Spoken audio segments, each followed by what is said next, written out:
Matt Busch is a renowned artist turned filmmaker. His sci-fi take on Aladdin is now available. Let's talk to Matt Busch. What is up?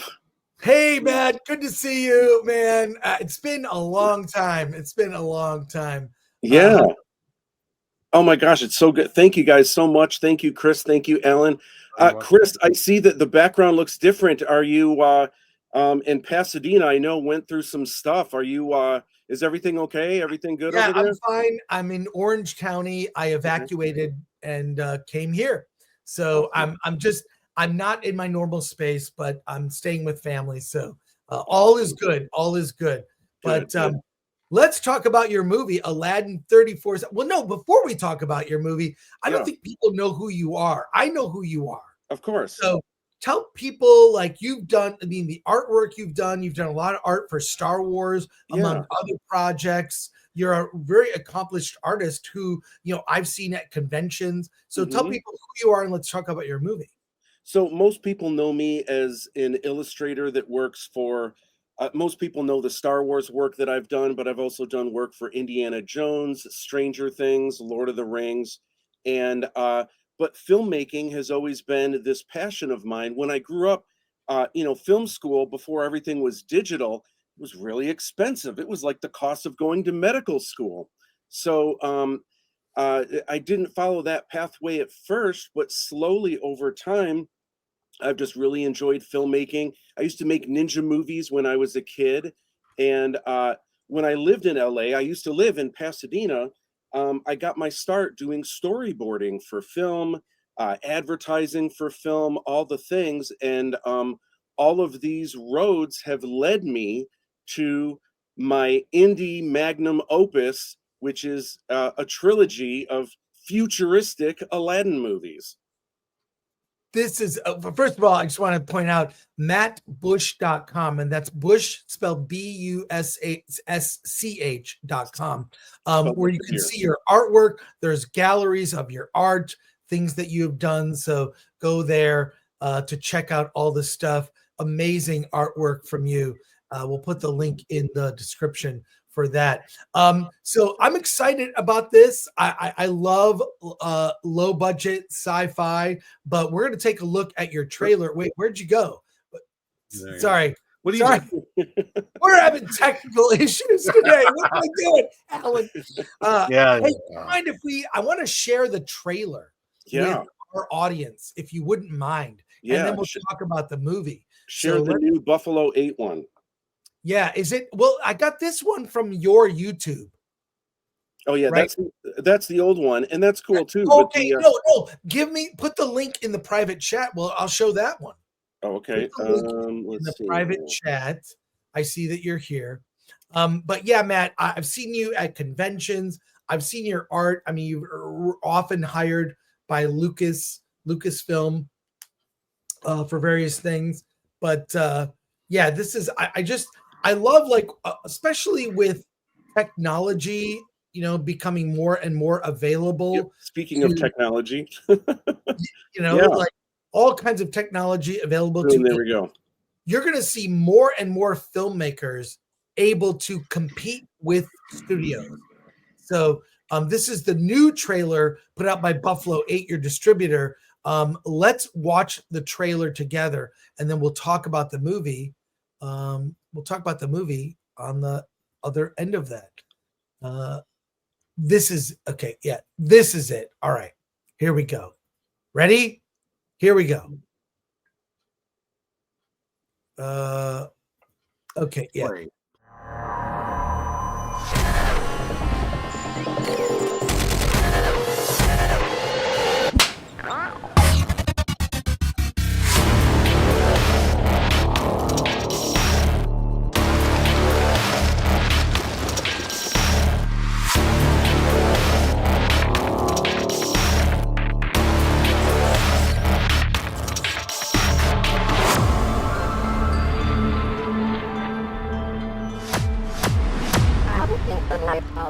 princess of India would be romantic. Oh, sure. Regal monarchs and maharajas handpicked by my father. My life is brimming with romance.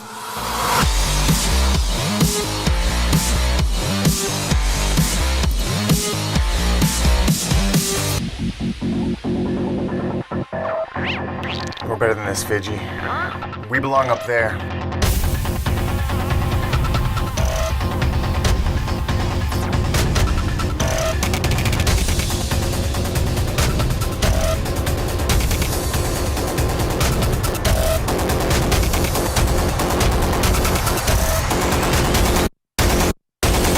You must throw me the lamp at once!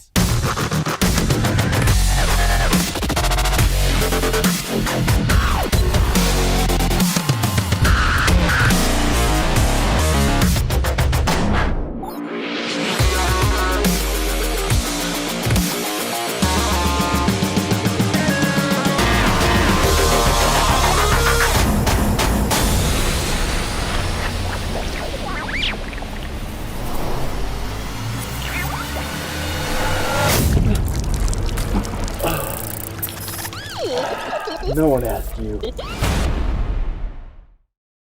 Woohoo! Nice.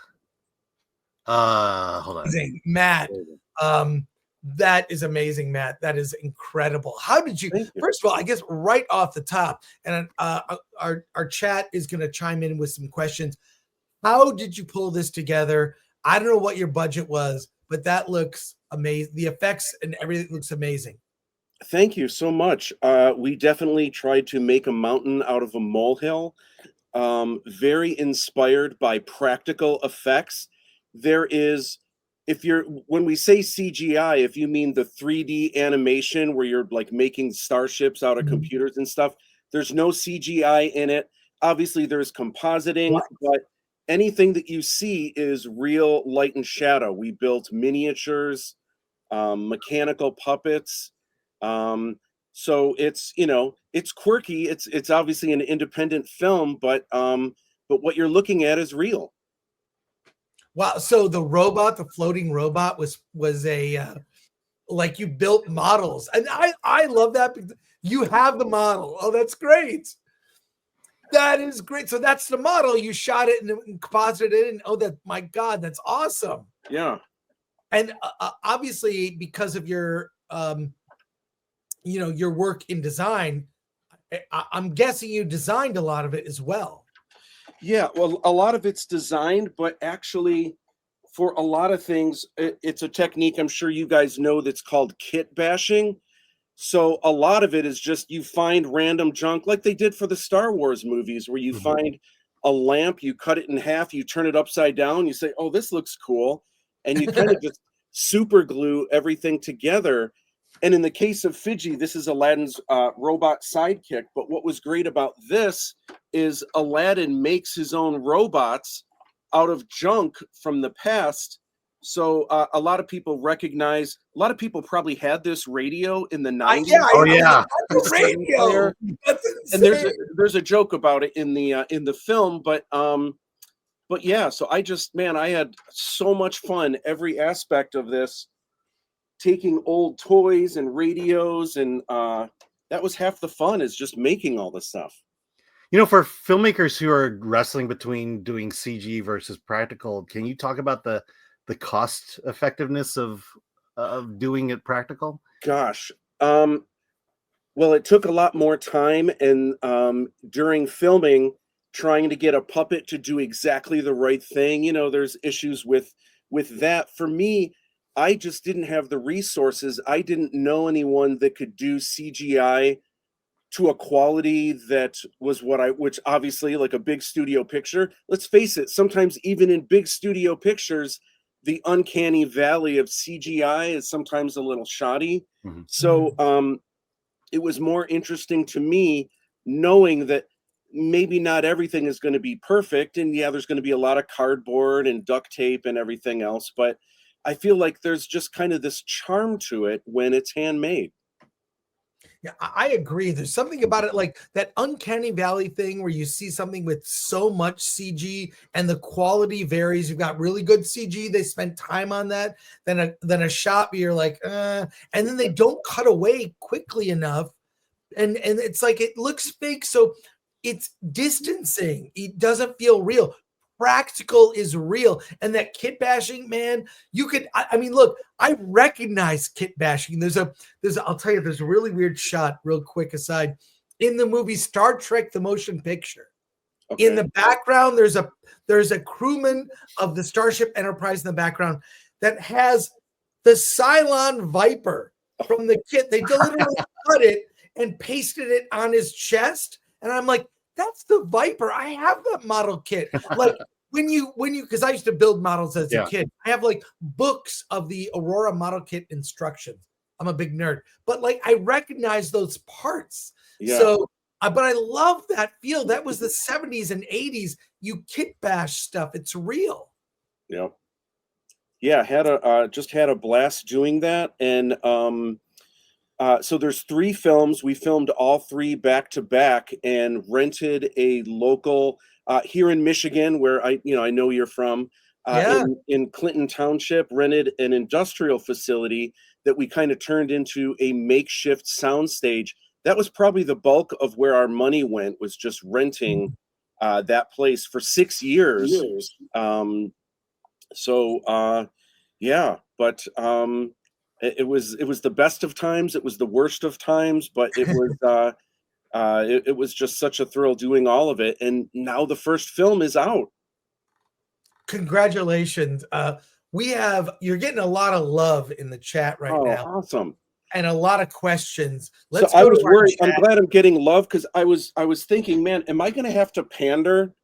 And oh, look you know at you! Like, you picked up a hat. Am I going to have to go there to get the love? No, you don't need to do anything. This is great, man. Oh, we'll take it. Yeah. So let's see. We've got a ton of questions here. Hail, Mr. Busch from the Nerd Far Away. What's your take on liminal space photography? Oh, geez. I don't even know. I don't know if I even know what that is. The new, like, James Webb stuff. I don't know what Nerd Far Away means, but we'll go to the next question. Yeah. Suns and Shadows for 5. Been a long time, Matt. Spoke with you years ago when you did First Wave Comics. Great to see this. Oh, awesome. Thank you so much. There had better not be another Aladdin 3477, says Patrick Lemire. Yeah. All twisted up. Been waiting years for Aladdin 3477. Was wondering what happened to it. I still have a con poster promo from years ago. That's great. Getting Fifth Element vibes. That's awesome. AWS 24. It is pretty wild what a competent visual director can do nowadays on a limited budget. The obvious question, a lot of people asking, Darth Yeager, where can I watch this? My eyeballs need it. Awesome. Well, it's on Apple TV Plus. It's on Fandango at home. It's on YouTube, actually. It is on Amazon Prime, but the subtitles don't work. And the whole film isn't subtitles, but there's a fair amount. You can kind of figure things out. Some of the robots have subtitles, but Amazon is working on it. Apparently, you can't just flick a switch to get the subtitles cooking. But so I'm not advising Amazon Prime at the moment until they get that fixed. But it's almost everywhere that you can get VOD. I'm a Fandango guy, or Voodoo, so that's where I'll be buying it here. VJ, the Vigilant guitarist for 5. Hail, I was a student of Matt Busch's when I was in college. I had a fantastic time in his class. Oh, VJ, what's up, man? How are you? Awesome. Wow. That's great. I didn't know you also taught. I do. I teach at Macomb College. I teach like storyboarding, previs for film and animation, like painted illustration. And that was a lot of what kind of paid for these films. What was funny is when I first set out, George Lucas had bought another chunk of my paintings. So I started with $36,000, and I said, you know what? I'm just going to use this $36,000, and that way I can tell people unofficially that George Lucas is the executive producer. And in a month and a half, that money was gone. So, Oh, wow. yeah. Wow. Will Yum for 2. I know what I'm watching this weekend. Oh, rock Great and roll. job. And very excited to see this, says Andrew Cram. And he says, I definitely felt like a Fifth Element vibes. Does this film follow the original story? It does. It's so it's very different than the Aladdin that most people know. One of the biggest differences is even though Aladdin comes from Arabian Nights, a lot of people assume that Aladdin is Arabian when in fact Aladdin is Chinese, and it takes Wow. place in China. So I thought it would be cool to split the difference, and this is kind of a global adventure that takes place from one side of Asia all the way to the other in India. And I just, man, I had so much fun with it. It kind of looks like Star Wars, but set in Asia. It feels like Indiana Jones, a classic adventure, but there's also martial arts fighting. And then again, it's a trilogy in Act 1 and Act 2 and in Act 3. So it's kind of like Lord of the Rings almost in scope. Holy cow. Portland 182. Hey, Matt, can you talk a little about The Matrix? Was there anything that didn't make the cut? When I worked on The Matrix, it was actually Tom Cruise who was going to be in The Matrix, and that's the reason I was interested in it, because my agent at the time said that it was going to be the next Star Wars. So the biggest thing that I remember, this is so funny, I read the script before I started working on it. And to be honest, I only worked on it for a week. But when I read the script, honestly, I thought it was the dumbest thing I ever read. And part of it was the setup was it was going to be the next Star Wars. So I was waiting for the robots and, a villain that has some breathing apparatus, and it was nothing like that. It was like Neo jumps off a building, lands on the sidewalk and stretches back up. Like, it just didn't make sense. Until I actually saw the film, and I was just like, oh my gosh, like, and it was a great lesson early in my career to have your eyes open, and anything that you're working on, try to see the beauty in it, because clearly I had blinders. It wasn't what I wanted it to be. And but it was only a week because the film actually got canned momentarily because Tom Cruise left to go work on Eyes Wide Shut. Wow. And then I never heard that about Tom Cruise. I heard Yeah. Will Smith was going Will to do Smith, it. yeah. He turned it down, apparently. Yeah. Well, and the other funny story is probably 6 months later, my agent called me again and said, hey, do you want to work on The Matrix? It's back on, but now it's Keanu Reeves. And at the time, Keanu Reeves was still the woe guy, but also there was a movie called Johnny Mnemonic that came out that I just wasn't a fan of. So I said, give me a day to think about it. And I had another agent that called me and said, hey, do you want to work on a film called The Devil's Own? And I was like, ooh, sounds intriguing. Tell me more. And they said it stars Harrison Ford and Brad Pitt. I was like, tell me no more. I am in. That sounds amazing. So I didn't work on the Matrix after that. And I'm sure you guys have seen or at least know what The Devil's Own is. Horrible movie. Very forgettable movie. Yeah. More questions here. Aid Ellis, you seem to understand, Aid Ellis 24, you seem to understand the limitation we had working within your budget. What was the toughest aspect to nail visually? The environment, the characters, the vehicles, the scale? The toughest thing was having an indie movie of this size. Everyone has day jobs.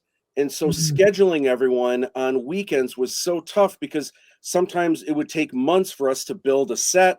And then we would contact everyone. And when you have 18 people that absolutely have to be there that day, you start contacting, hey, are you available that weekend? Good. Are you available that weekend? You get 7 people in and someone says, oh, I can't. I'm in Chicago that weekend.